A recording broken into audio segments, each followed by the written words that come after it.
Hello, I'm James Morrow, and welcome to the program. This week, a very special look at the way big legacy media outfits like CNN really work that you're not going to want to miss. Because perhaps out of stupidity, perhaps out of fear, they have put it all out there and showed how they lie openly about someone they want to destroy.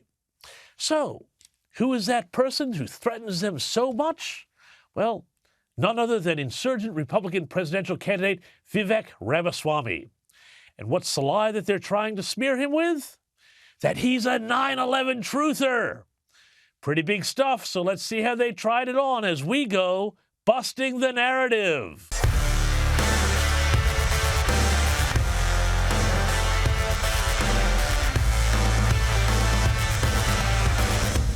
Right, so everyone knows that September 11, 2001 was one of the darkest days in American history. And we also know that soon after the deadliest terrorist attacks on American soil, which killed 2,997 people, all sorts of wild theories started going around. From, the idea that the towers were actually brought down by controlled explosions from within, to the story that Jews who worked in the building got an email telling them not to show up to work that day. Crazy, bonkers, and offensive stuff. And of course, the people who believe this have often been called truthers. But we also know that about certain things, particularly what Saudi Arabia knew about the attack, remember, 15 of the 19 hijackers were Saudis, the government was, well, shall we say, less than forthcoming. And that's not a conspiracy, that's a fact. And that's something Vivek Ramaswamy has pointed out in the past. Take a look, though, at how CNN tried to link Ramaswamy's statement of truth to more conspiratorial truthers. Here's CNN's Caitlin Collins trying to set Ramaswamy up for what she imagines will be a kill shot that'll go viral against the candidate's campaign. Report in The Atlantic that you gave an interview to, you said, quote, "I think it is legitimate to say how many federal agents were on the planes that hit the Twin Towers. Maybe the answer is zero. It probably is zero for all I know, right? I have no reason to think it was anything other than zero. But if we're doing a comprehensive assessment of what happened on 9/11, we have a 9/11 commission. Absolutely, there should be an answer the public knows the answer to." Explain to me what you meant there. Now, did Ramaswamy say something crazy like Jews brought down the Twin Towers? Of course not. But for Collins, asking questions is not allowed, at least if you're a Republican. Here's how Ramaswamy responded. It's funny. I mean, The Atlantic is playing the same game as CNN. It's funny. What I said is, on January 6th, I do believe that there were many federal agents in the field, and we deserve to know who they are. On 9/11, what I've said is that the government lied. And this is incontrovertible evidence, Caitlin. The government lied about Saudi Arabia's involvement. There was a Saudi spy named al-Bayoumi who they lied, and the government lied, and the 9/11 Commission lied. We know that because declassified reports in 2021 revealed that al-Bayoumi was indeed.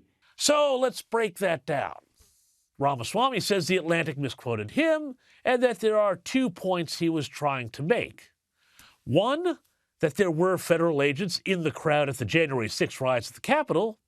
And two, that the government hasn't come clean about everything it knows about 9/11. Not saying that the government did it, but is saying instead that there's stuff they're not telling us. Quite possibly, I would suggest, because it might expose their own incompetence in preventing the attack. Let's see where this all goes. It's the one that I articulated, which is that Saudi Arabia, absolutely, their intelligence was involved in 9/11. And that's a difficult thing you're not supposed to say. The facts back that up. Separately, as it relates to January 6th, same story all over again. There were federal agents in the field. I think they've lied about how many there were, and we, the people, deserve the truth. Right. And while the jury is still out on whether it can be incontrovertibly proven that there were feds in the crowd on January 6th, Ramaswamy is absolutely right about Saudis and 9/11. As America's national public radio, which is as reliably left an outlet as you can imagine, reported in 2021 when new documents were released quietly by the government, quote, the partially redacted report shows a closer relationship than had been previously known between two Saudis in particular, including one with diplomatic status, i.e. a spy, and some of the hijackers. Families of the 9/11 victims have long sought after the report, which painted a starkly different portrait than the official one described by the 9/11 Commission report in 2004, unquote. A starkly different portrait, you say? Is that another way of saying the government lied? But I'm sorry, National Public Radio, that's a conspiracy theory, at least according to CNN. And let's go back to CNN and Ramaswamy and watch as Collins tries a gotcha, playing a clip of Ramaswamy talking about 9/11 to the great Alex Stein. So we will take you at your word. Yes. You're saying that you were misquoted here, but you were asked another time recently about whether or not 9/11 was an inside job. This is what your response was.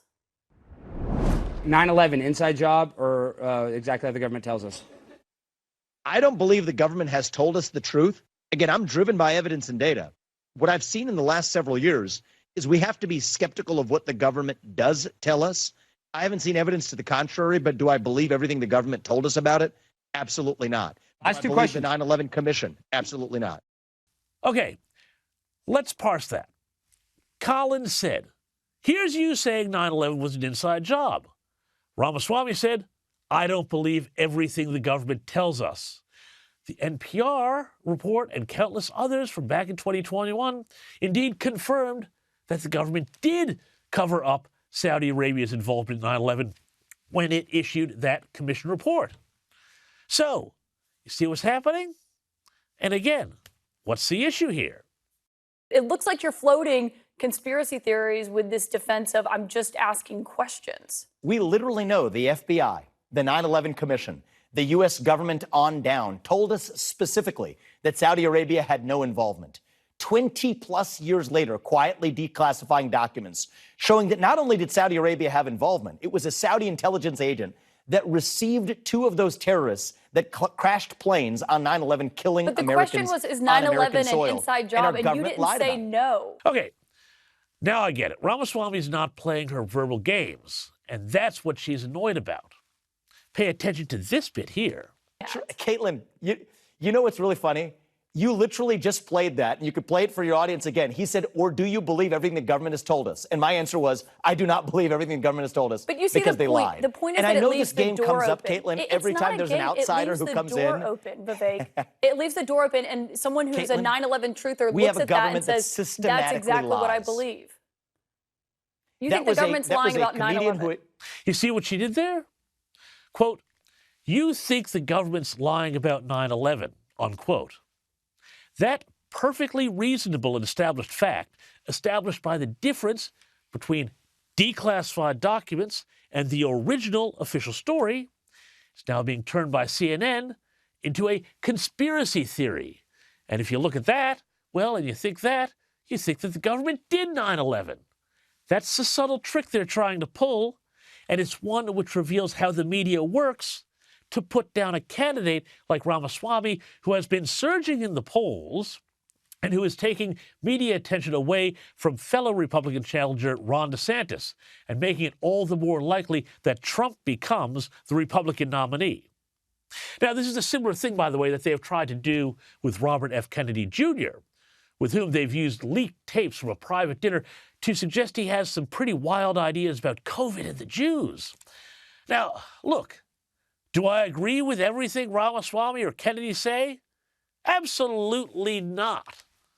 But personally, I also like the way both of them cut through and threatened the very narrow set of narratives that constrain political debate and what you're allowed to talk about.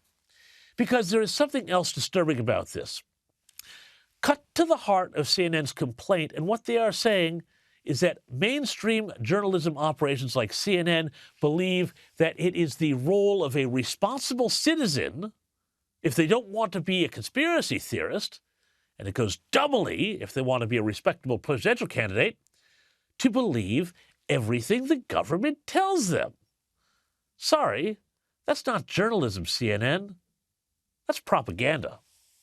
Thanks for watching. I am James Morrow, and to support this channel, please like, share, and subscribe below. And I'll see you next week for more Busting the Narrative. Bye-bye.